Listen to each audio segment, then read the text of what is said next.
world. Just waiting a couple of seconds to see everyone from all around the globe joining. And let me share my screen in the meanwhile.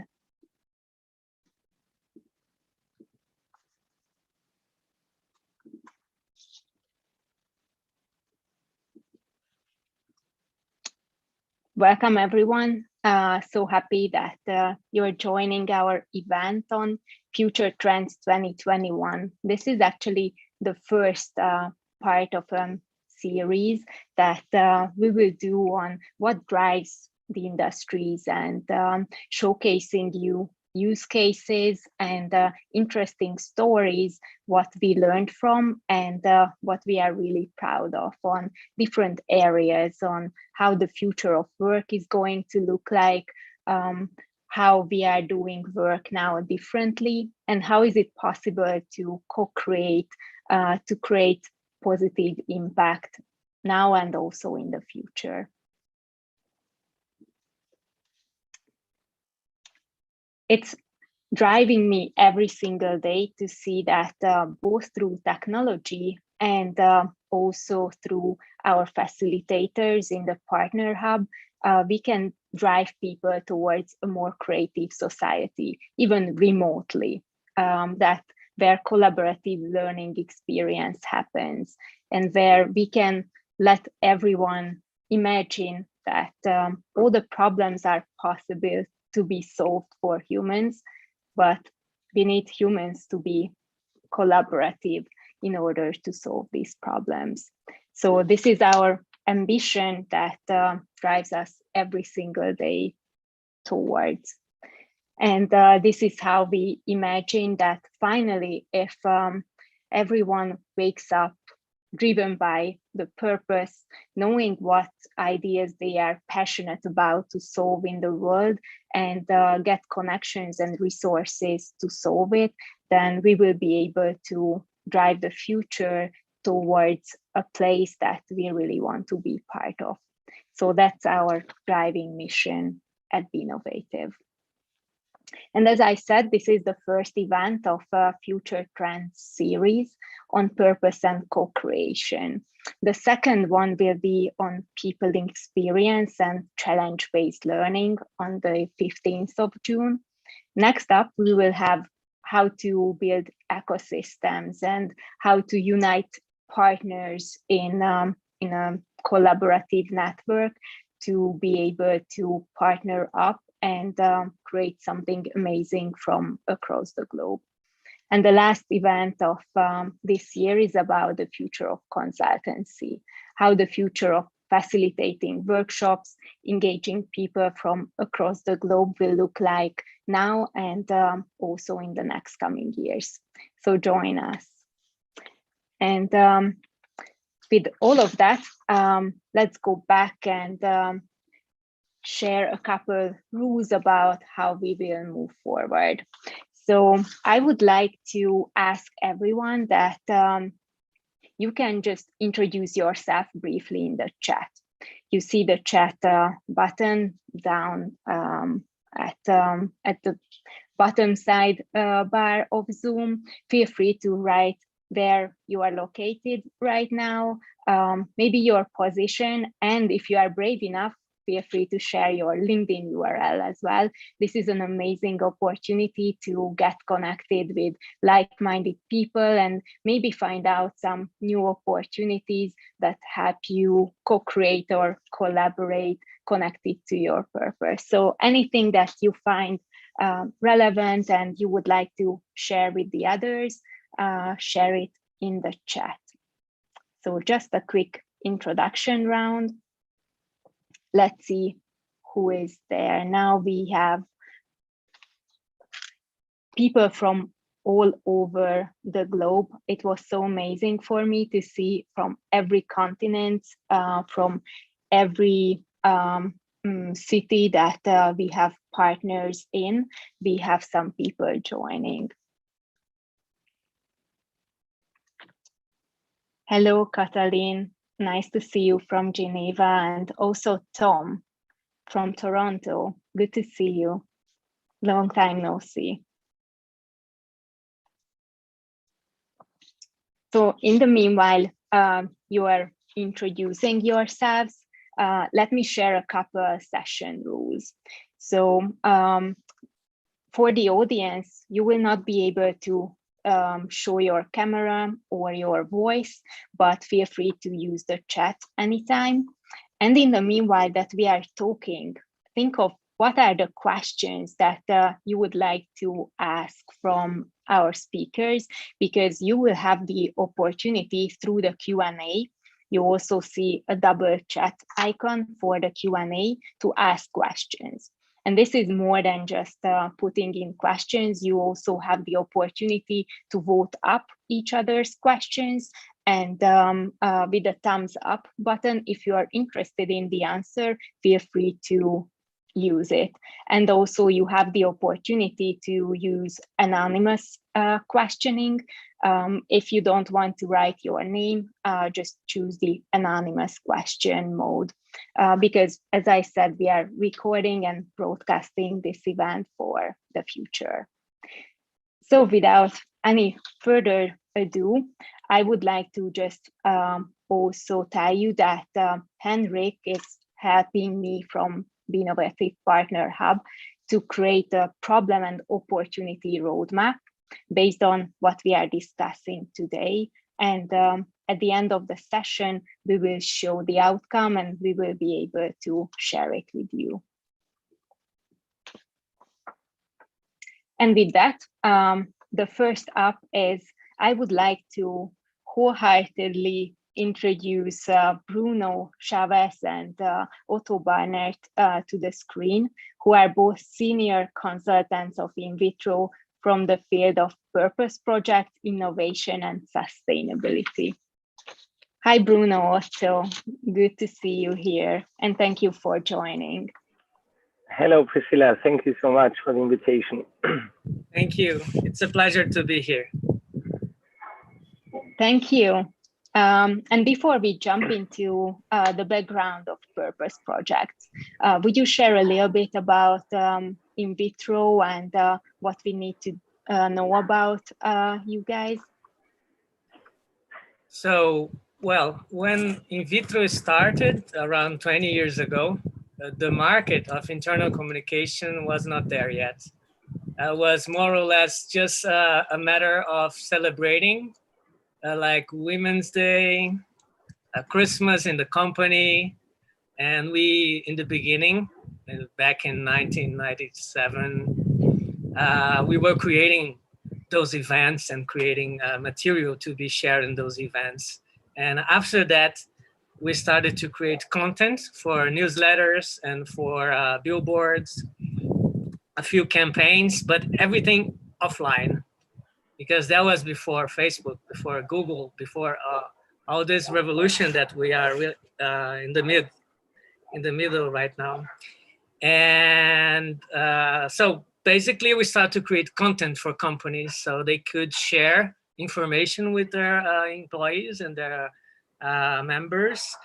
And as the technology started to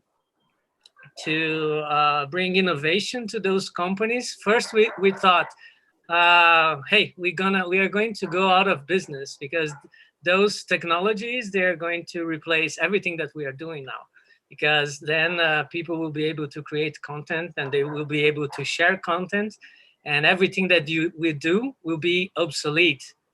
But surprisingly, the contrary happened. So the more technology the companies and our clients and other organizations, not just private profitable for-profit organizations, they required our support to help their members to create content together, and to help the leadership team and the middle management to deal with such a vast and immense and overwhelming amount of information and try to make sense out of it. So instead of disappearing, a new opportunity appeared for us, and that's how we met Priscilla,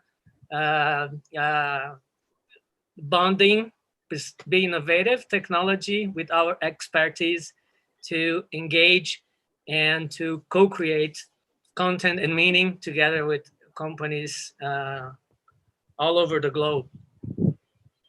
Yeah, exactly. And before we jump into that specific project, Otto, would you share us a little bit about what is the background of purpose, co-creation, and proactivity for millennials, Gen Y, Gen Z? We know that they expect these things to be present already right now in companies. And I know you have amazing research on this topic. So if you could share us a bit more. Well, yes. So I met Bruno at university when I was studying a master's on socio-ecological economics and policy. And that's when we were talking about exactly this topic. And I decided to create my master research, so my master thesis research about exactly this. And in order to do so, I contacted several companies and talked to many business leaders, more than employees, but also to young people. And what came out from the 6-month research was actually the knowledge that young people are expecting right now more than just a 9-to-5 job and stability, because obviously people that come out of university with great skills, they're going to have different opportunities to work. But what they do expect from the company is that the company actually has a purpose and that it lives out its purpose. So a coherence between what it says and what it does. And in this sense, in this context, they expect the company to actually give them opportunities to unfold their skills and to be able to grow within the company. If they don't find this kind of opportunities, they're going to change the company. So what many people say is, oh, young people, they're not interested in making a career at a single company and so on. Well, that we found out is not so much true.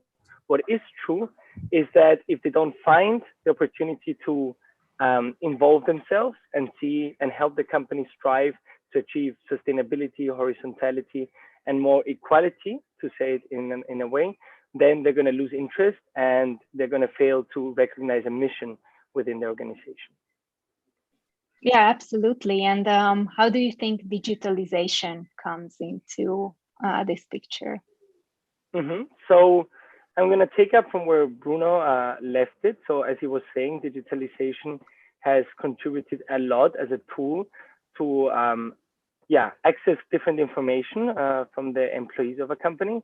So what we're seeing here, the importance of digitalization is that it actually creates a context and it creates a space where the company can actually harness information from employees and involve them.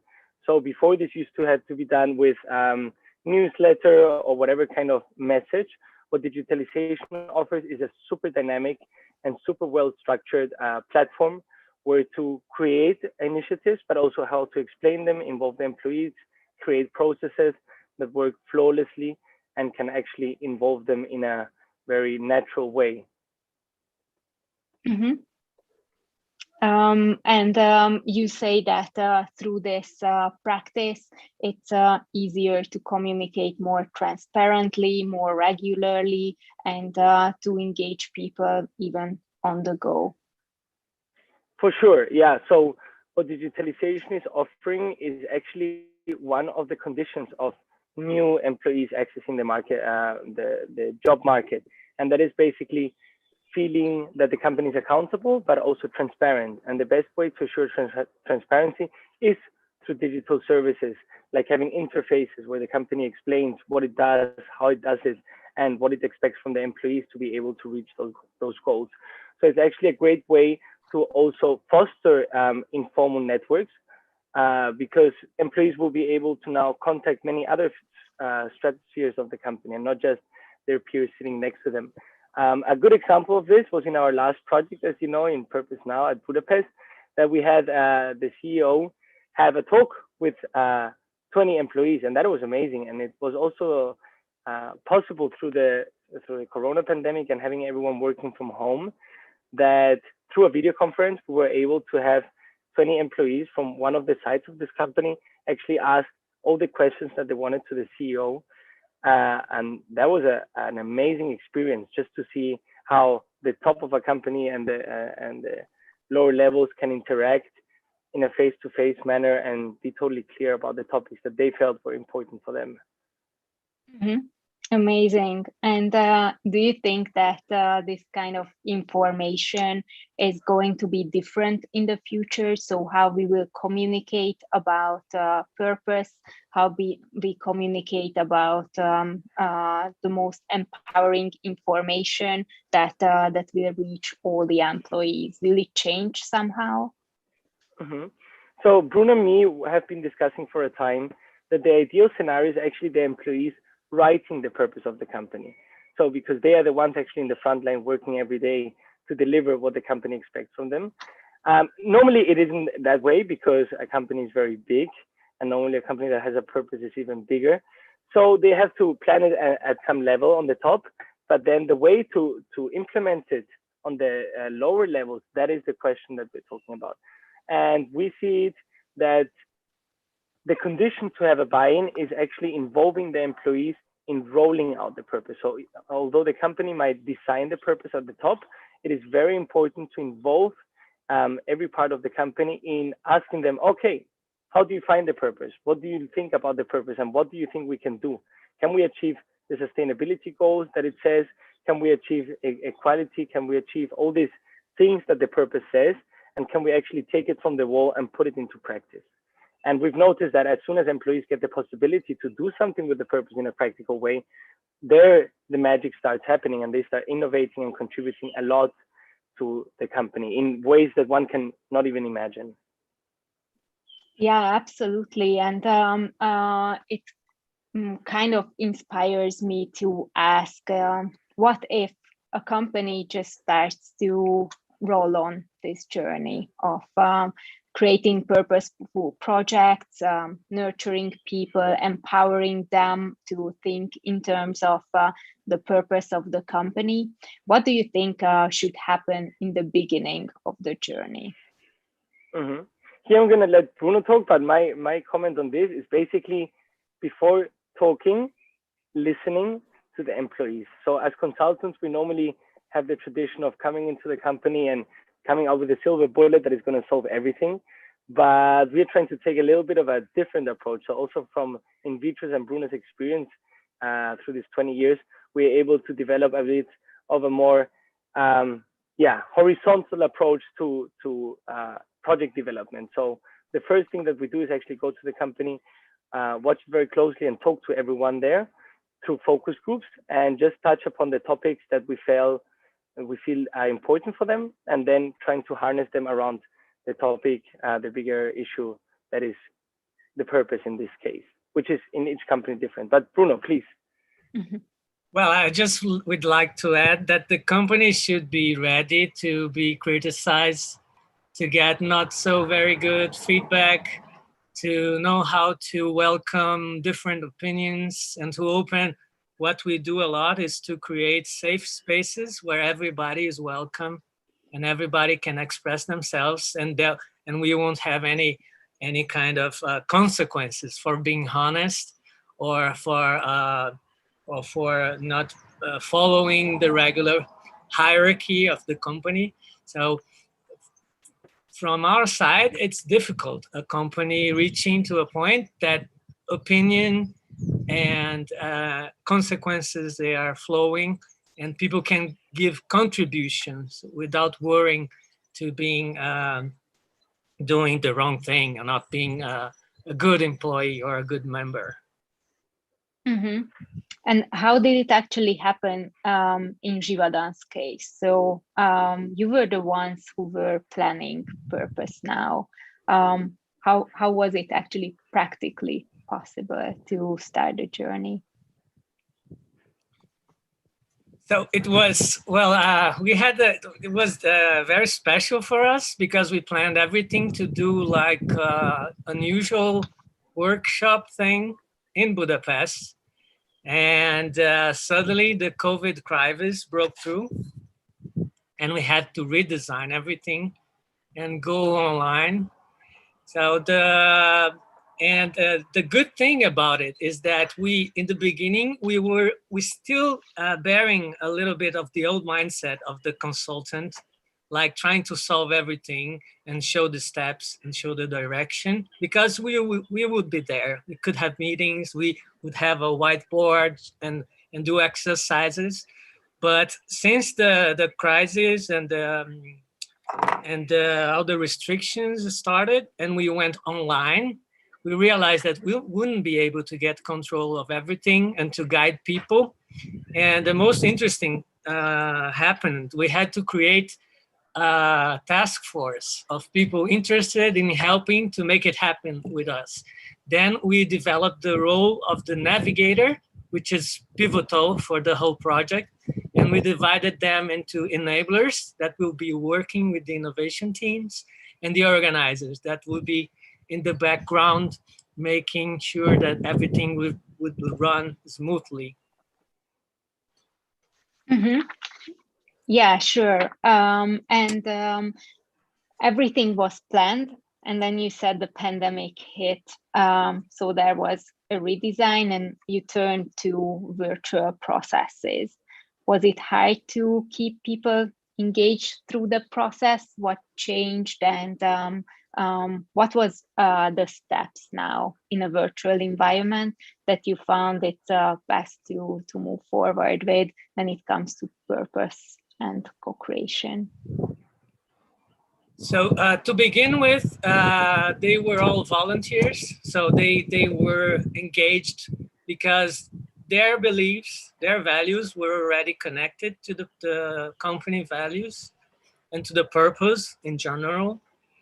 And second, I think there was this element of having fun and enjoying, spend time together, that I think people was always waiting for the meeting, for the journey, for the purpose journey, to just relax a bit and get involved in something that is different than the usual tasks that they were accountable for. Mm-hmm. I don't know if Otto wants to add anything. Yeah, so well, as Bruno said, completely. And maybe another point is we realized that so the biggest opportunity that we saw that Purpose Now, or this project enabled, whose timeline you can see in the back. I hope you can see it, Priscilla. Check. Yeah, we can. So I'm not going to go into detail, but I'm just going to try to cover your question. So having a digital process posed some challenges. At the beginning, we thought it was going to be a hackathon done at the office to maximize also the office space, the interactions, and so on. So when we had to replan everything on a digital format, we saw that there were some challenges arising, like, for instance, being very, very clear on what the project was about, how it was going to unfold, and basically having a timeline where everybody could see the beginning at the end of the process. So that was definitely the most challenging part, was really being very clear about what we expected from them, plan enough ahead, but not too much, so that they could actually take control of the whole project, and within those roles decide which topics they wanted to address, which projects they wanted to continue developing, how to interact with Be-novative, how to upgrade the platform to suit better their needs, and so on. And what we saw in general being the biggest opportunity of the project is that employees are normally just doing one particular task at the company. So they're doing HR or whatever it is, logistics or whatever it is that they do. But through a project like this, with the excuse of implementing the purpose, an employee or a volunteer can actually plan and design from the beginning to the very end, and not be alienated within the process, but actually have control over the whole process and gain new skills, such as taking up responsibility or leading people or developing an idea and actually creating a project out of it. So it is giving them actually the opportunity to not only criticize, as Bruno said, constructively give ideas, but actually also implement those ideas. And the company, their way, gives them the opportunity to say, okay, what are the things that you feel important that need to be addressed? Now address them. And of course, it's not always way up. So there are many backdrops as well. But I think the experience as a whole is just an amazing opportunity for every volunteer to try out new things and also contact new people in the company and come to situations which they would normally be excluded from. And in the meanwhile, we are talking. I also encourage everyone from the attendees to use the question and answer function. If you have a question, feel free to drop it in at the Q&A, and others can vote it up, give it a thumbs up. So this way we will be able to answer them. And jumping back to the process of empowering people, a question came to my mind that do you think mostly part of the empowerment was about encouraging people to take part in the first place, or was it more like communicating that the reward is the implementation itself, or how did you see this encouragement and reward part of the process? Bruno? You mean how did we engage them in the process on the long? Yeah. Well, as I said before, they were volunteering, but besides that, I see that Fabienne, she's asking here, how do We we will soon get there, yes. How did we manage to fit this new challenge in the daily routine? So that required a lot of understanding and commitment from the members, the volunteers themselves, but also from their bosses. Let's say they came to an understanding that this was something really important for the company, and to realize the purpose that up until that moment was still hanging in the walls, but that was the moment that we could make it real. So, but we must say that was really something that required an extra effort from everyone, because none of them either left anything undone from their daily tasks, and they never let us down. They were working around the clock just to see this happen and see all the projects come up in the end, and make a real impact after all those 16 weeks, if I'm not mistaken, of process. So it was really challenging, but I believe now that the company has had this first experience, the second, the third, and so on will be easier to convince people to take part and convince managers to support them. It will be a slow movement of maturity towards purpose-led organization. And maybe Priscilla just add, so we got the question a lot, so are there more women or men volunteering? So what we've seen is, and also taking the lead from Bruno, what we saw is it doesn't necessarily have to be man or woman, although we have had the notion that in voluntary projects, so where people actually submit voluntarily, there is more female participation. And when you point out the volunteers, it's mixed. So we recommend actually getting mixed groups. But we did notice that to create a safe space, the conditions, and I think this is the biggest value of what we're doing here. Of course, creating innovation, reaching sustainability is good, is the most important thing, but how to get there is actually for us more important. And that's the basis that we built through this purpose-related project. And that is how to achieve a project and how to work together in a different way than in the normal way we work in the office. So that's why in our project, we do like a little utopia of horizontal collaboration that then can be taken out of that utopia and brought into the office and have a little bit of an influence over the rest of the company. And that is, of course, empathy, co-responsibility, horizontality. And these are the traits that actually make people feel that they can contribute without having any backlash. And that just adds a whole layer of commitment to everyone, because you're discovering new ways of working together and you feel much more, living out the team co-working and being able to support your colleagues, but also let your colleagues support you.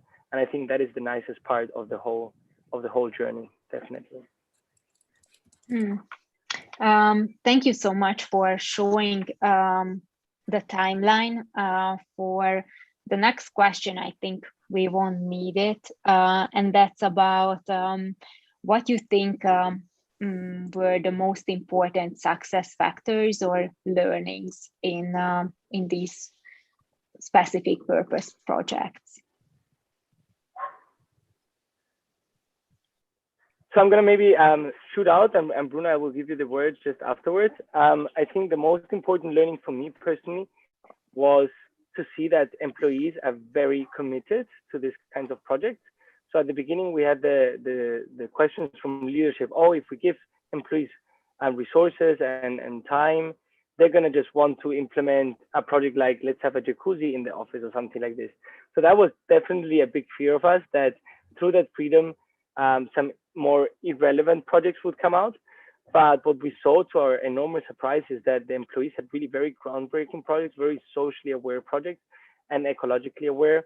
And they were really very committed throughout their journey. And that was really amazing, because they were still doing their day jobs. And apart from the day jobs, they were 100% committed to implementing their socio-ecological innovation at the company. So that was definitely something that surprised me a lot. One of the quotes that I liked the most, when we did an assessment with the volunteers once the project was done, and one of the quotes that I liked the most was from one a volunteer that said, what I really liked about this project was that I was able to make mistakes that I've never done before. So that, for me, that sums up what is this journey about.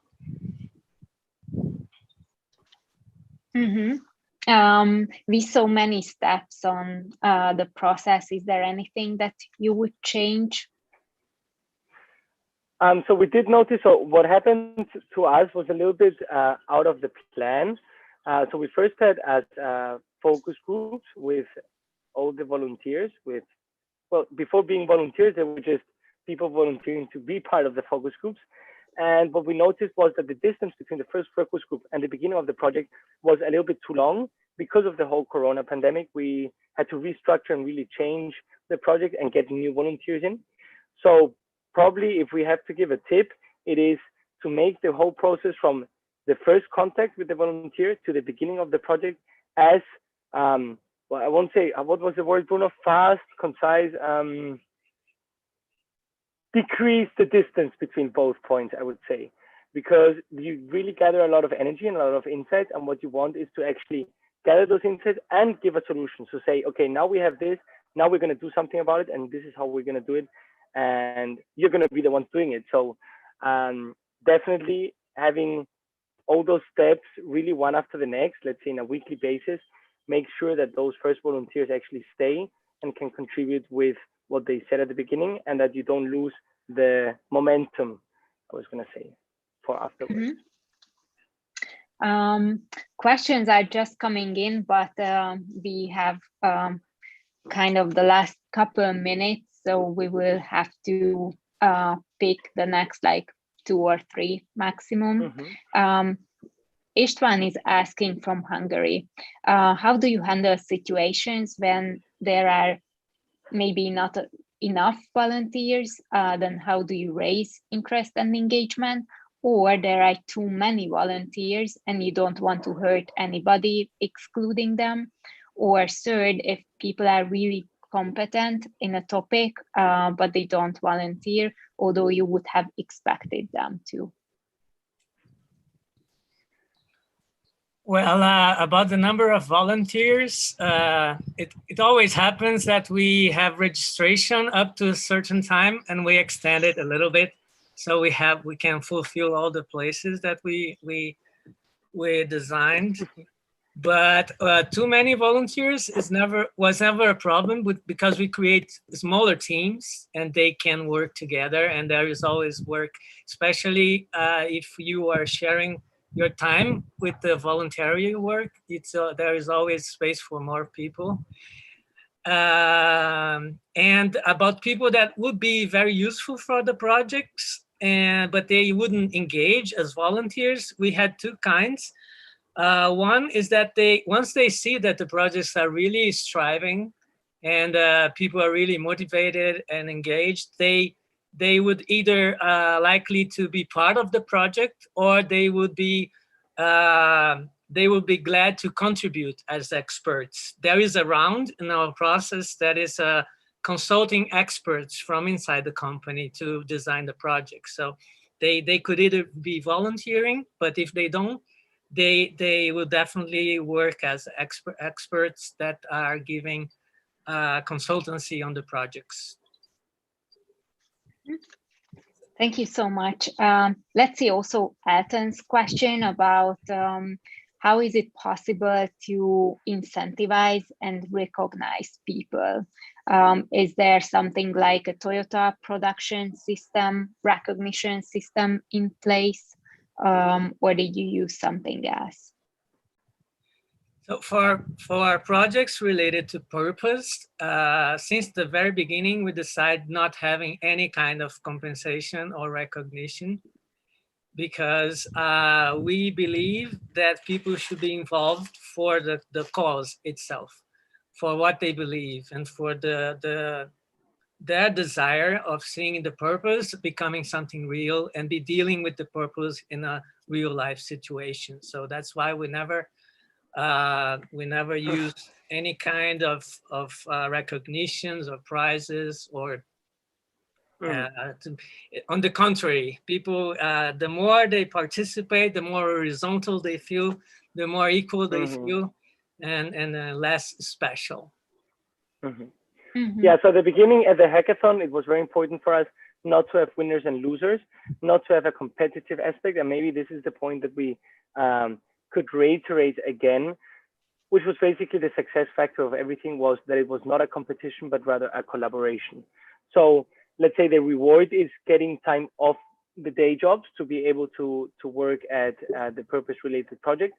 But definitely the biggest part of it was seeing that through collaboration, people were actually stepping behind or stepping to the front, so giving up themselves for the group. And I think this kind of selfless behavior was unseen for us until now in other types of consultancy. So really having people give so much from themselves without expecting anything in return, because they're convinced of the impact they can make and the importance of those changes that they have to do for the company and for their own work environment, basically. So I would say the compensation is actually implementing those changes and seeing how their day by day at the company improves and how the company itself improves with everyone in it. Thank you so much, Otto. And let's see the last question, because I really like it personally. What do you suggest for a company who would like to organize a similar project? When is it a good time, and what are the important requirements, and how to convince management to be open for this? So first, the company should be, I believe Otto would agree, the company should be ready to live up to the purpose it's creating and communicating to everyone. If it's not just a promise written in the wall, if the company is prepared to bring it to real life, so that's the first step.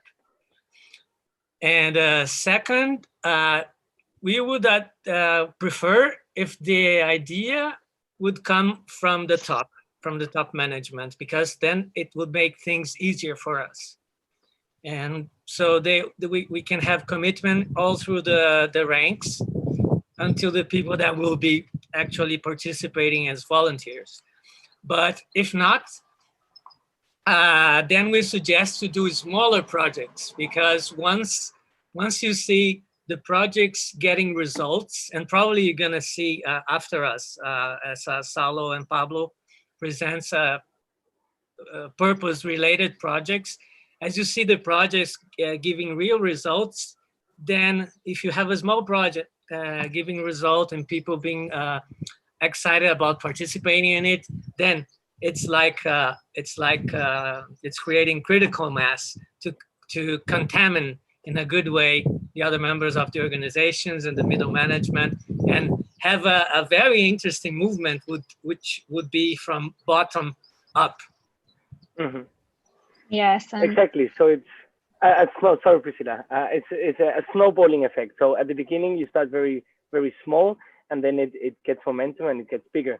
And what we say, so our discourse for management, and we're dealing with that a lot, is there is nothing better for a manager than being in charge or lead conscious employees, and not just people that do whatever they're told and that's it. Because then every manager likes to complain about, oh, these employees, you know, they never know what to do by themselves. I always have to tell them everything.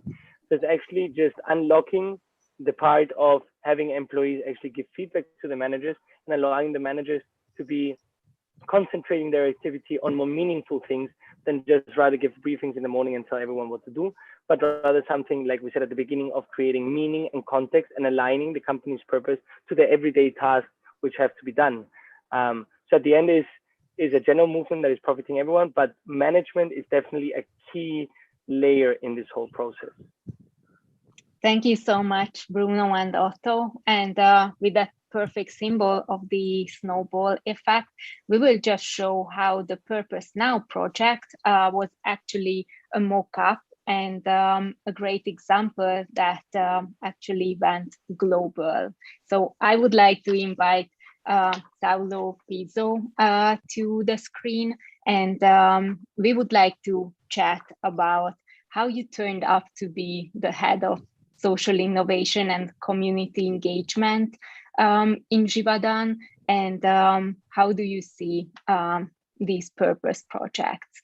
Thank you so much, Saulo, for joining. Oh, you are muted. Okay, better if I unmute. No, thanks a lot, Priscilla, for organizing this at the first place and inviting us. So it's a pleasure to be here.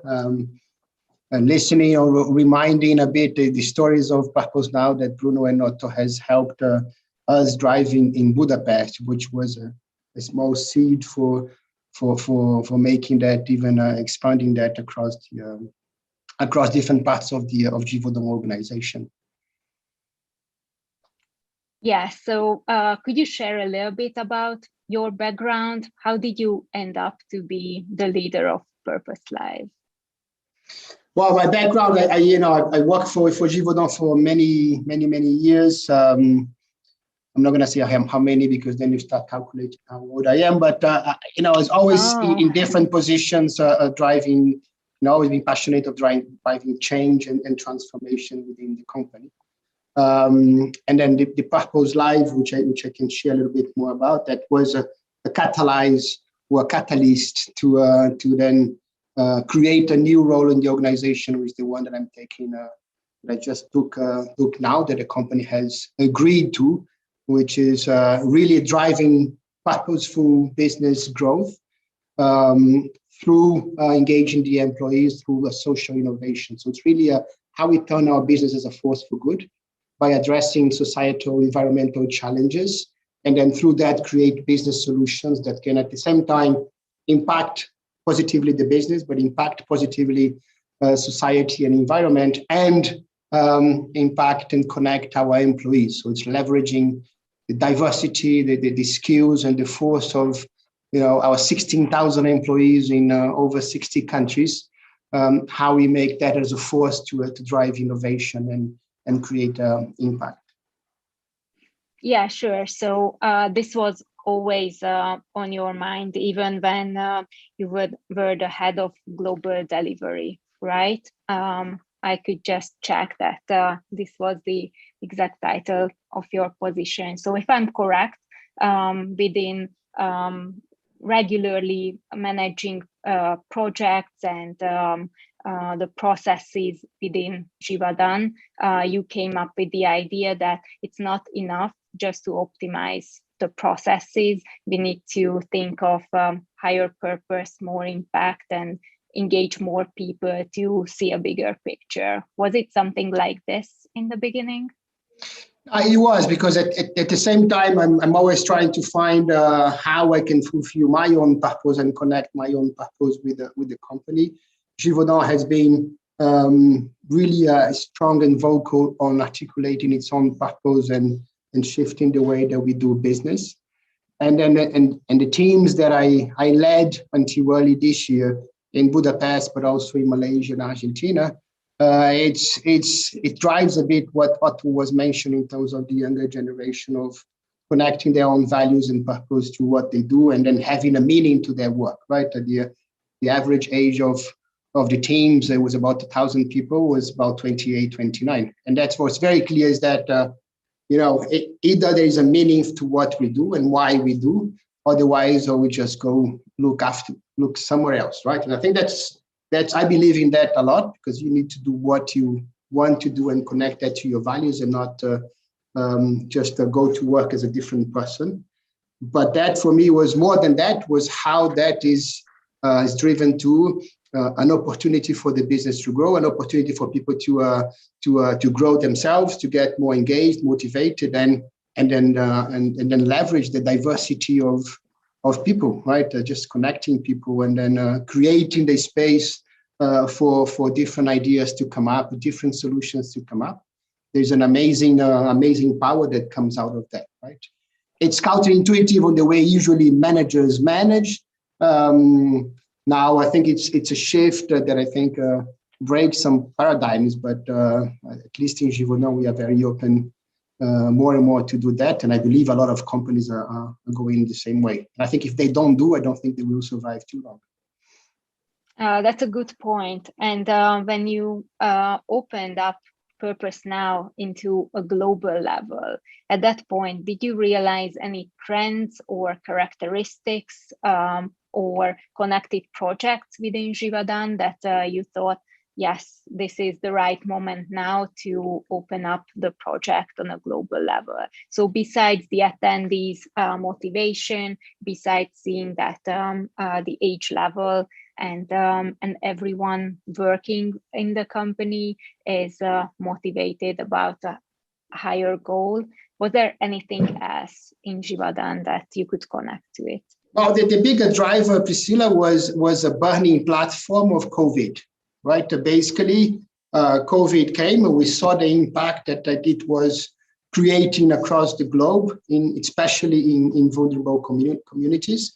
So the company said, what can we do, right? With a large corporation, with a business that reaches almost everybody in the world, what we had to do something, right? The first action was creating a fund and donating goods and medical appliances and things like that. But quickly said, what else can we do in a more sustainable way, right? How can we do, and how can we leverage the force of our business to drive that impact? So that's where Purpose Live was born. And then I said, okay, but let's do that with the employees, right? What I was sensing was that there was a lot of people really wanting to contribute, to make an impact, do something, but not knowing exactly how to do it, and sometimes not even knowing that they were allowed to do that from within the company, right? So I think what we very quickly created that initiative and getting a bit the learnings of the work that we started in Budapest, but to say, okay, how can we provide sustainable solutions to communities in need in the spaces of nutrition, hygiene, sanitation, mental health, and income generation, and all of that through the reach of our business, which is on taste, on well-being, on fragrance, on hygiene. So that was the burning platform to create that. And then we were very positive to see that within 3 weeks, because it was between the idea of creating and the launch, you remember that was very short time. But very quickly, we gathered 156 people across 47 different countries. They raised their hands and said, count me in. I want to be part of that. I want to contribute. And that was the start of the journey. Wow. So basically the lockdown opened up new doors and created new opportunities for people. If we think about the project itself, can you share maybe a memorable story about what really happened, or something that comes to your mind that was specifically insightful throughout the process? I think clearly one of the first things that came out very quickly is how much positive energy and connecting people, how much the power that it generates on innovation, right? So because and we didn't do much, to be honest, but we just opened the door and invited people to enter in the room, right? And then as we did that, people got connected, and very quickly, over 400 ideas came out. But with a level of energy which was kind of building, as we passed the days, was building just through the people's connection. And then as we had such a diversity of people from young people in the organization to people 30 years in the organization, from all backgrounds, all functions, all parts of the globe, that complementarity of energy created a lot of impact. And then I think what the comments we were getting, which for me was very powerful, was that sense of pride of being part of the initiative, of being able to contribute to make an impact within the company. And then to what Bruno and Otto were saying before, right? Seeing that the purpose of the company was not just a statement in the wall, but actually we take action. And that for me was the driving force that almost by itself let us continue with the journey across the months. Could you share a little bit with the audience about how you were able to get from opening the doors and making sure people get connected based on the ideas all the way to the outcomes? Yeah, I can share in a bit the steps of the process we did. But we I think what we wanted to do is to make sure was something that people were part of the initiative, right? So it was different than the usual project where it's super structured and there is a kind of a hierarchy. We wanted to make it collaborative, and then even the process were changing as we changed as the journey was evolving, as we got different inputs and ideas and suggestions and all of that. But I can share. Let me see if I can able to share my screen and then show a little bit how the journey looked like across a few months. Thank you. And in the meanwhile, I encourage everyone to look at the Q&A section of our chat window and submit any questions you may come up with. Yeah. So very briefly, Priscilla, I think we started gathering everybody. So I think the digital helped us connecting people across the globe. So usually you do a workshop and get people face to face, but as people were connecting digitally and the digital solutions were improving very quickly, we could connect people from Mexico to Australia, from Argentina to India, Japan, in an easy way. So the first one is connect themselves, right? To connect the people and get them to know each other, creating that community. A community space, a community sense of belonging, and actually, in some of our initial sessions, we said, I don't want you to talk about I am Pablo, I am from marketing. No, I want you to talk I'm Pablo and who you are, right, as a person, as an individual, and then start making that personal connection in that sense. And then we also brought a lot of external inspiration of different people that could inspire the audience on what we could do by showing examples of things that were done in the areas that I mentioned, in nutrition, in hygiene, in sanitation, in mental health. So that was really getting people curious, explore, and open up their minds, and then through Be-novative, allow them to just throw whatever was in their minds and hearts. So that's where we get over 423 ideas to be exact, and then we filter them down to 26 ideas at the end, and then that those 26 ideas become 15 teams that was completely mixed up from countries and positions and functions, and then they developed their different concepts and creating their stories and crafting solutions to bring impact on the communities.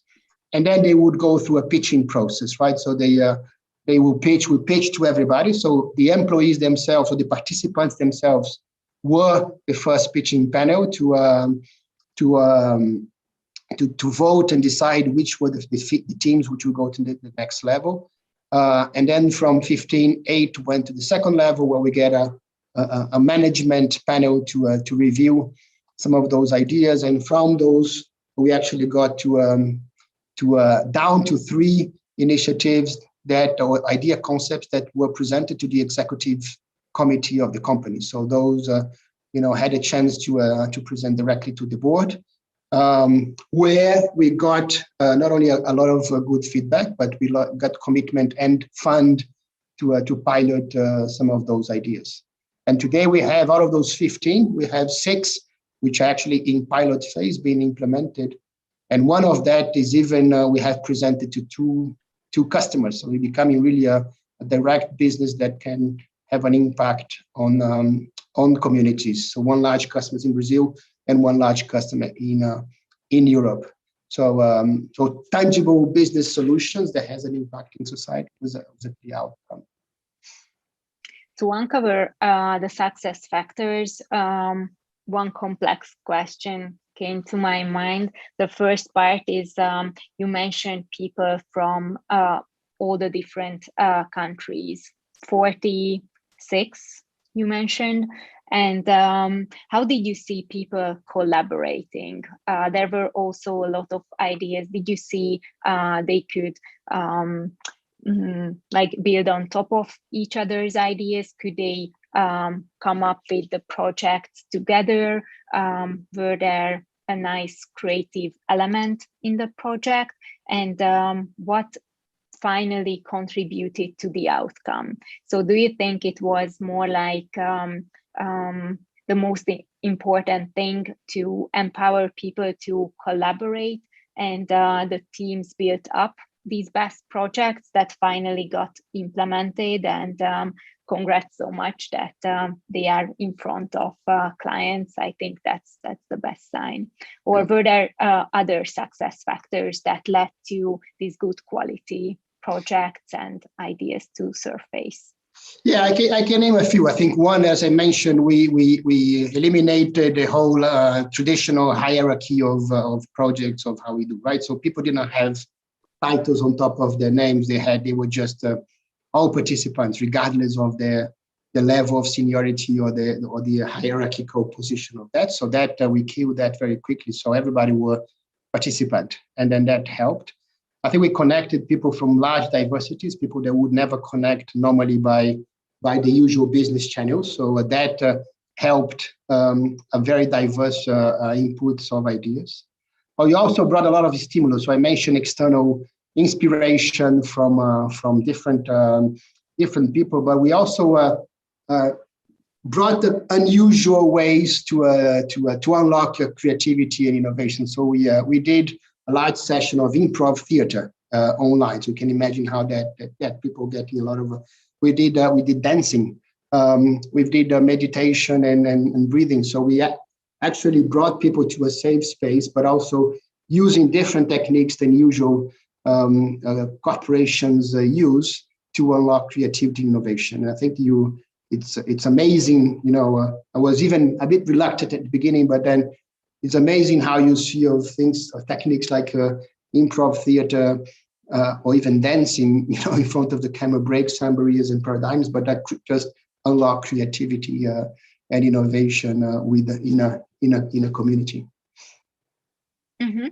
Were there any learnings that you would like to share with anyone who is thinking of similar projects?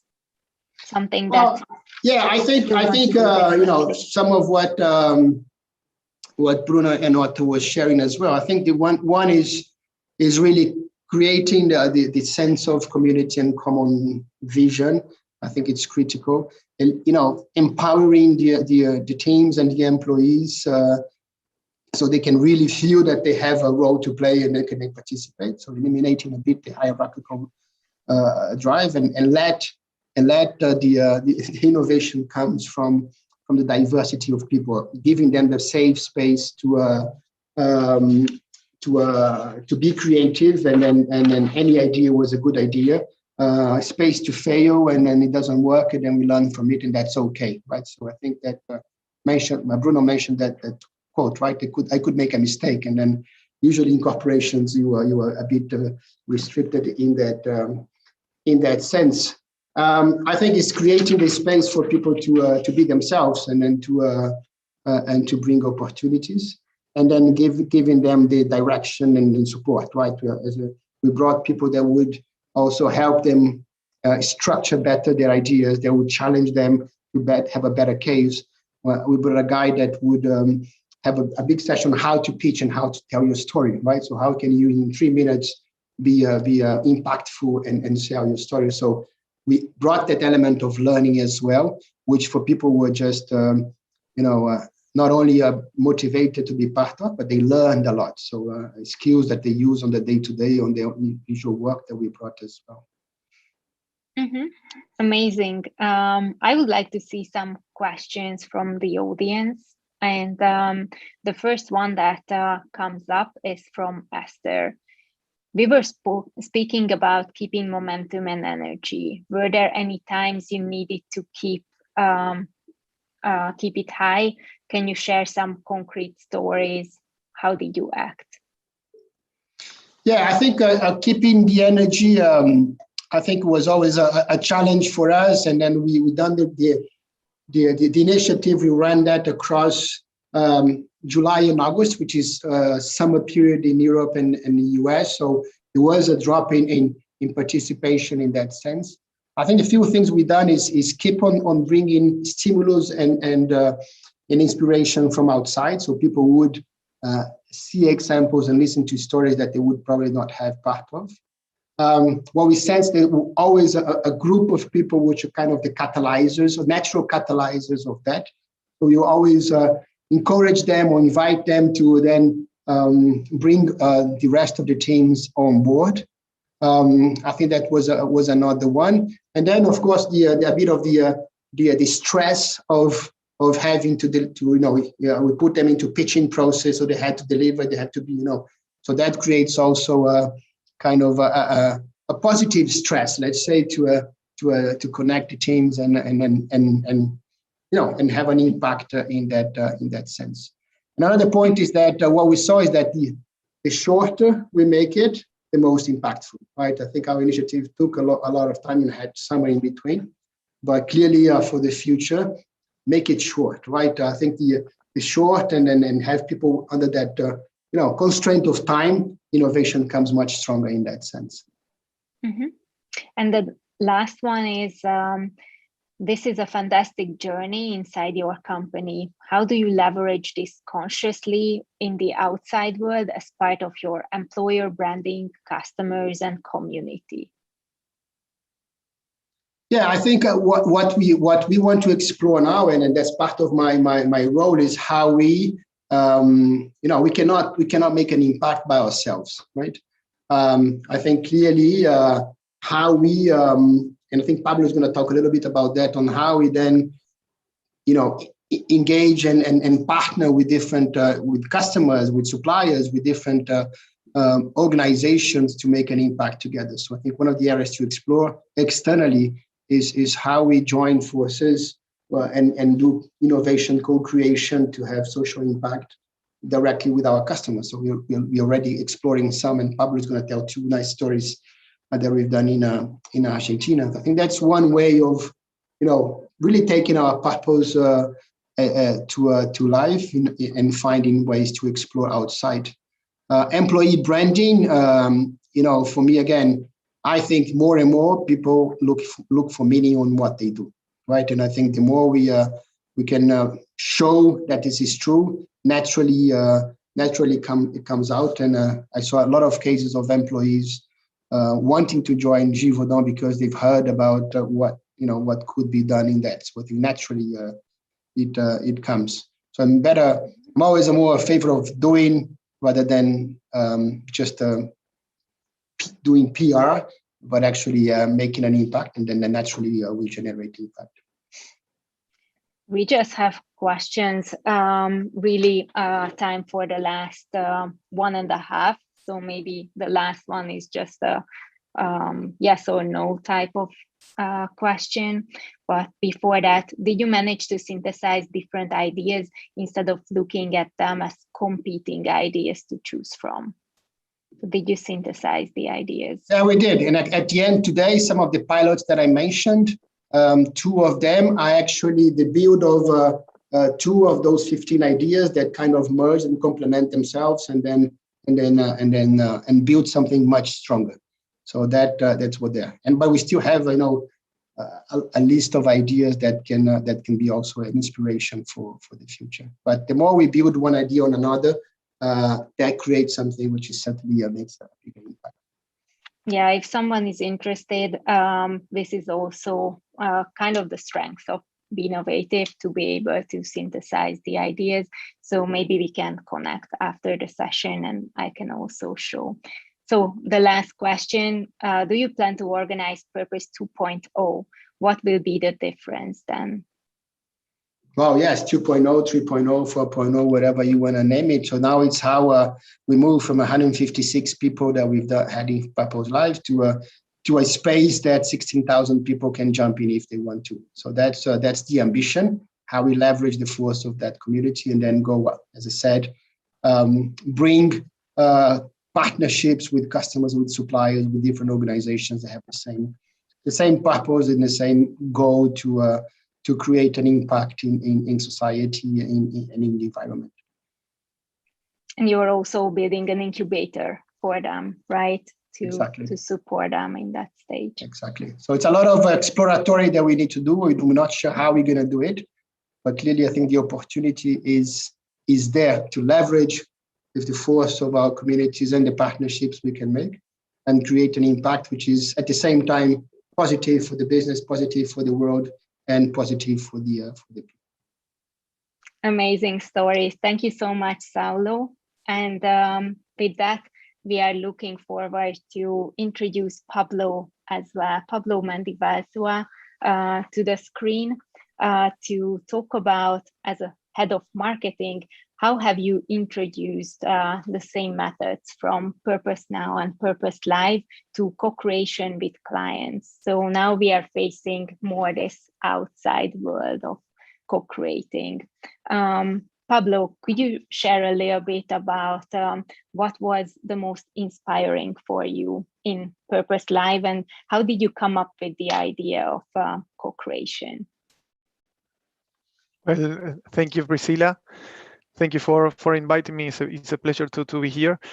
What I think that based on what Saulo has just said, I think that the whole process was very inspiring. It was a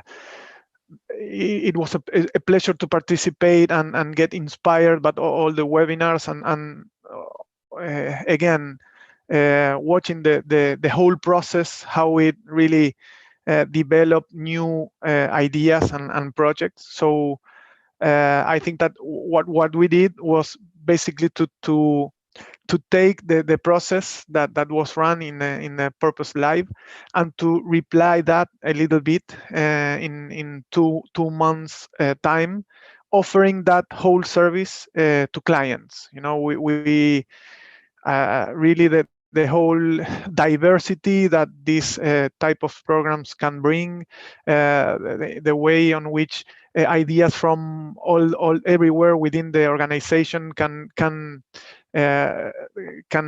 help to drive new businesses, new products, new opportunities, and that was very powerful, and it was very well received by our clients.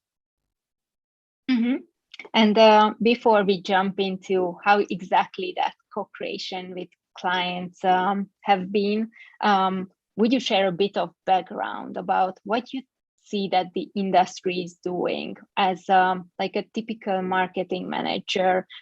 What's your point on engaging clients, and is co-creation typical? Is it a future trend? Is it a present trend? No, I think that the industry is struggling a little bit with the agility to bring new products to life. I think that in other industries, of course, here in Givaudan, we're working with food and beverage companies. Those are our clients. So in other industries of technology, cell phones, laptops, PlayStations, the speed to market is really faster, really fast. Once every 2 years, you have a new product there, a new version. And in the food and beverage companies, I think that the very big multinational companies are losing against local companies due to the agility to bring sometimes new products to the market.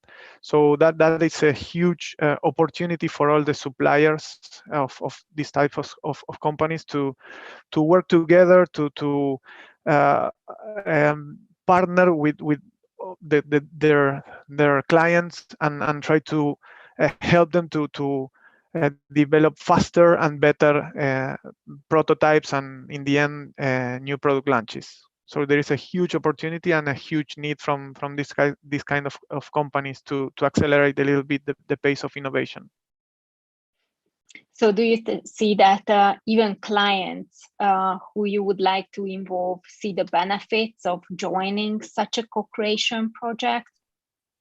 Yes, of course. They, well, in this case, another success factor was the use of these virtual platforms such as Be-novative.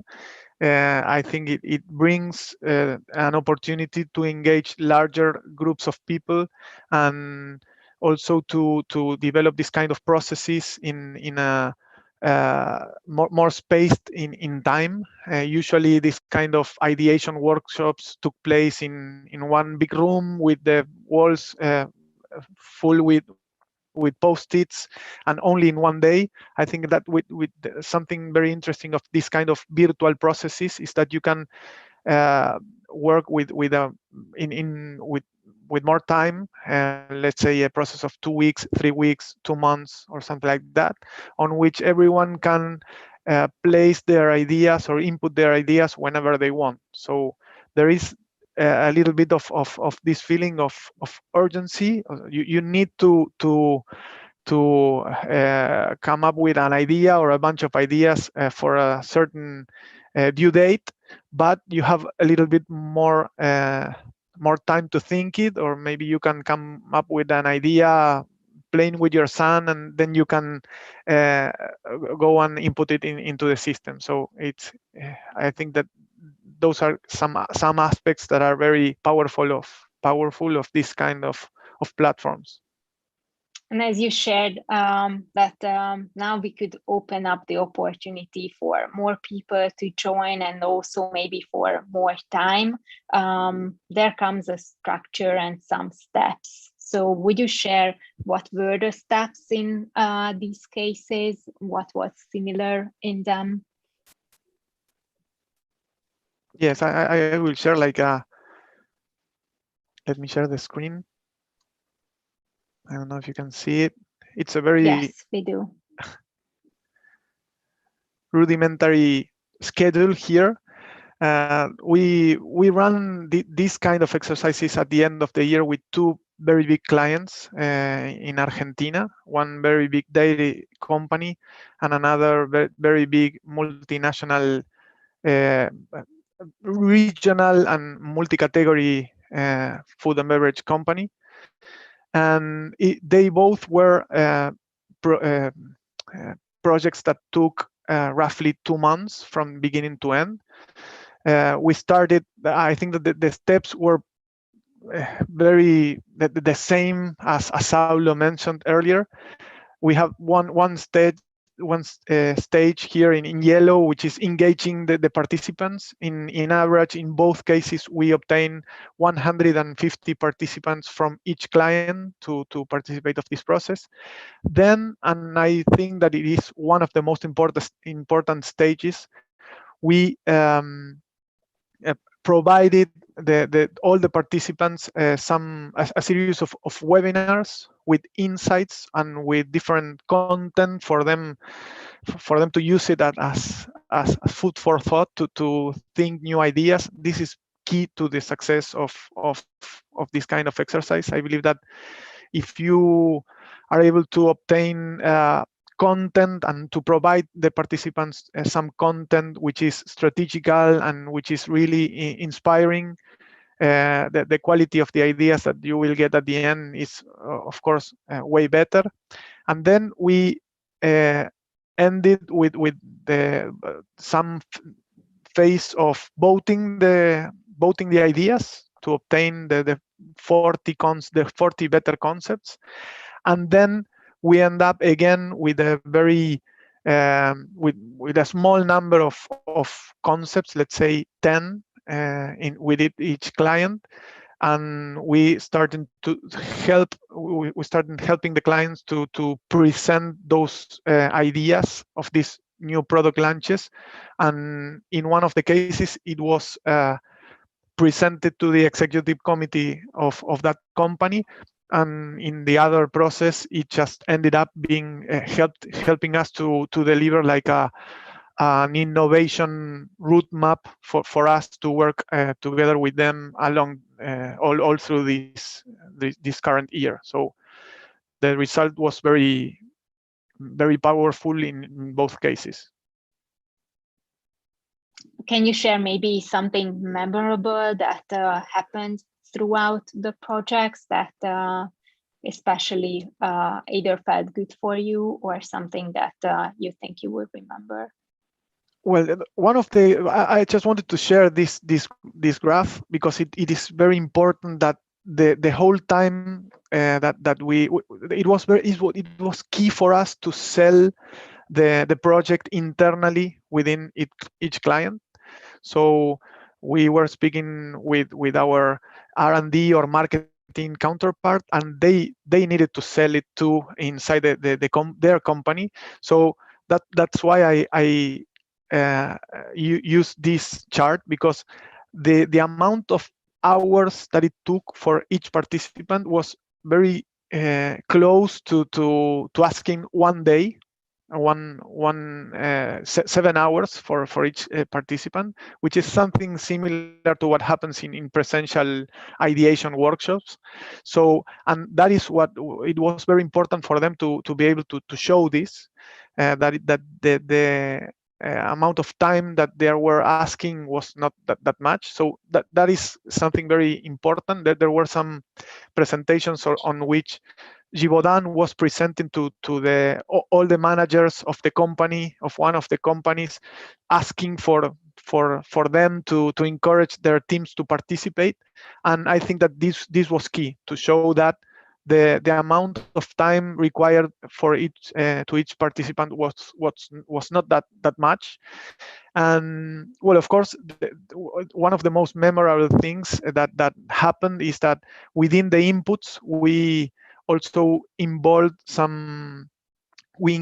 some insights or some of the webinars that were related to affordable food, because here in Latin America and in particular in Argentina is really relevant. The COVID is impacting people's economy strongly.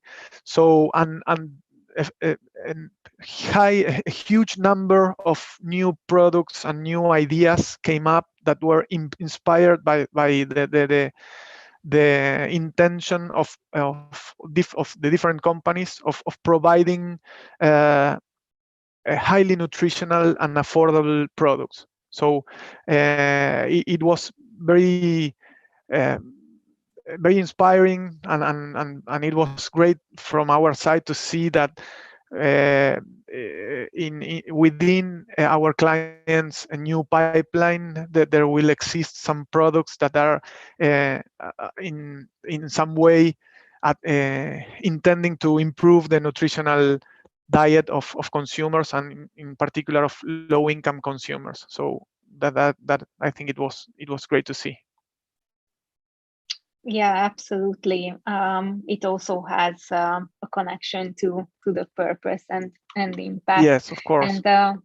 And when we talk about these outcomes, what do you think should happen after a co-creation project? So we saw prototyping also on your screen? What do you think should yes, really well, happen?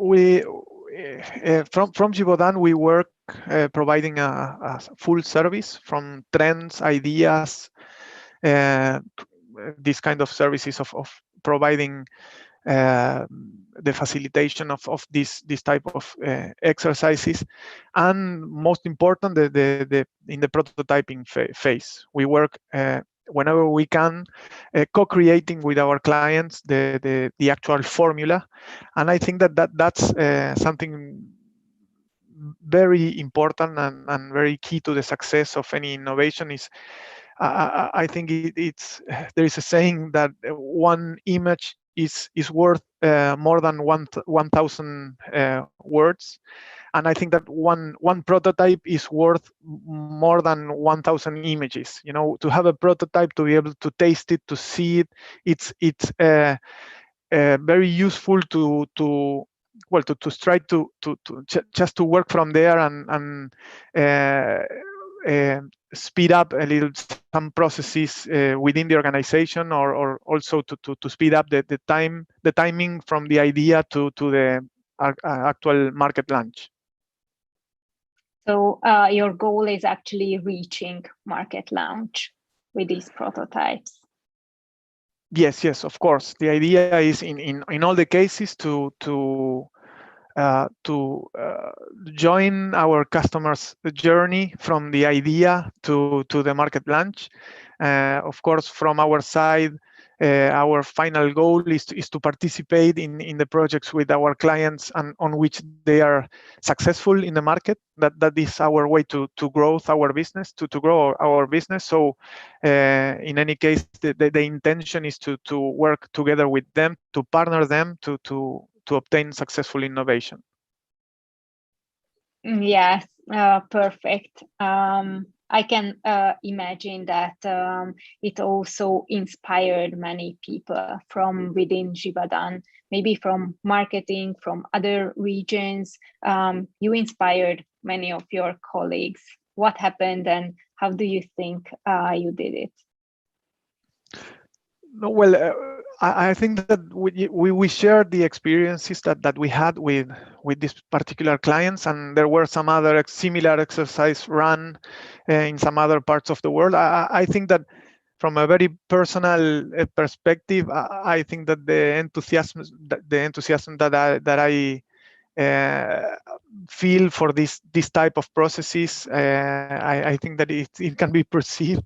I am certain that this kind of initiatives and this way of working is a very is key for the future of innovation. This way of working with open innovation platforms to making the opportunity to making them more diverse, more participative, and faster is really a way of working that is here to stay. So I believe that everyone within the organization can see that, and also the opportunity to provide to client this kind of services is a way of differentiating ourselves, Givaudan, to provide some a better solution, a superior customer experience, and I think that's why this idea maybe started to be replicated in some other parts of the within Givaudan organization. Yeah, I also see it similarly, that many people from all different continents, from South America, North America, Europe, Southeast Asia, started to do similar projects and take it to the next level, and see that if the planning is right from the beginning and people are involved and given the opportunity to co-create, to share ideas, and from the discovery phase to reach until we can touch the prototypes, we can smell them, we can feel how market launch is approaching, then more and more people will get the idea that they actually can contribute to the impact of not just companies, but to industries. And this way, you very nicely said that with this collaboration, we can also speed up our improvement, speed up the way we can impact people, and not just in economically less advanced and less favorable situations, but really we can imagine how we would like the world to look like. So that is kind of my takeaway of why it could be inspiring for different people, facilitators and managers all around the globe. I also would like to see the questions coming in. So the first question, we see that Pablo mostly already answered. So the second one is what it was really inspiring. What is the future of co-creation with clients? What is your dream regarding it? I think that the co-creation is key. Innovation will demand more and more interaction from suppliers and clients, and also other experts and other places of the industry to work together to solve more demanding consumers. So I think the industry is struggling with this issue of consumers which are more expert than before, than demand more specific solutions to their needs. So and the only way to obtain that is to partnering and to coming up with stronger and better ideas. So the collaboration between suppliers of different ingredients and packagings and clients will become very important in the future. And this kind of exercise of co-creating and ideating all together, and also opening up the process to all the spaces of the organization, I think that it will be a process, a more and more frequent process within the different organizations. And of course, my perspective on this is that this kind of exercises also help everyone in each organization to increase their sense of belonging, maybe to have the opportunity to bring ideas and to participate in innovation processes that maybe in the past, in particular, was just restrained to marketing or R&D.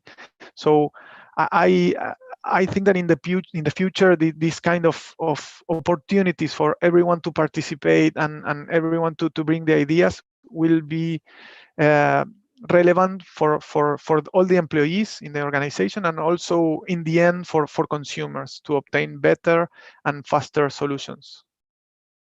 Yes, perfectly said. I also believe that this will be the norm.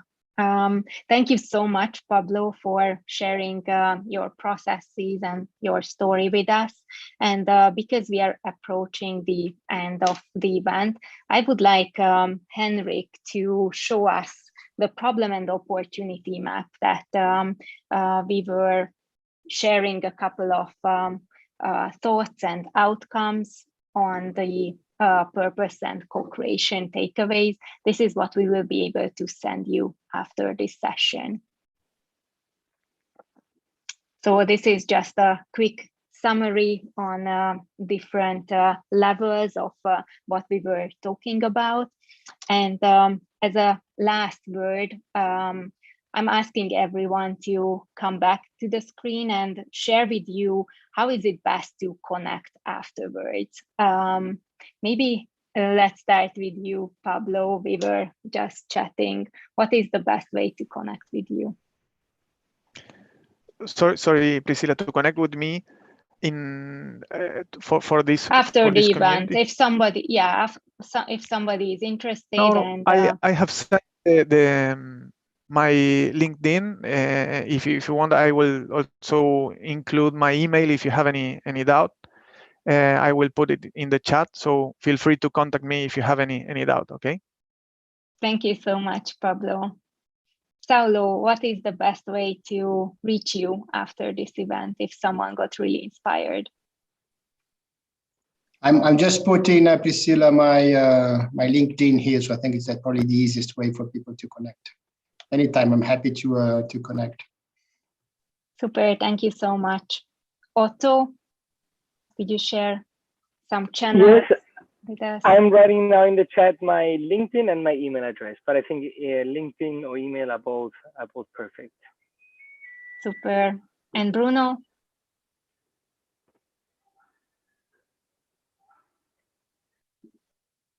Please unmute yourself. Me too. I think my video is blocked. I don't know, but doesn't matter. I have just shared my LinkedIn link. Okay. Yes, we see you now. Thank you. And I'm sharing my email to Invitro. Super. So if anyone got inspired and would like to connect, then feel free to look back the LinkedIns and emails of the speakers or the attendees as well. And if you would like to connect with me, the best way is also on LinkedIn. Feel free to just connect with me, write a message.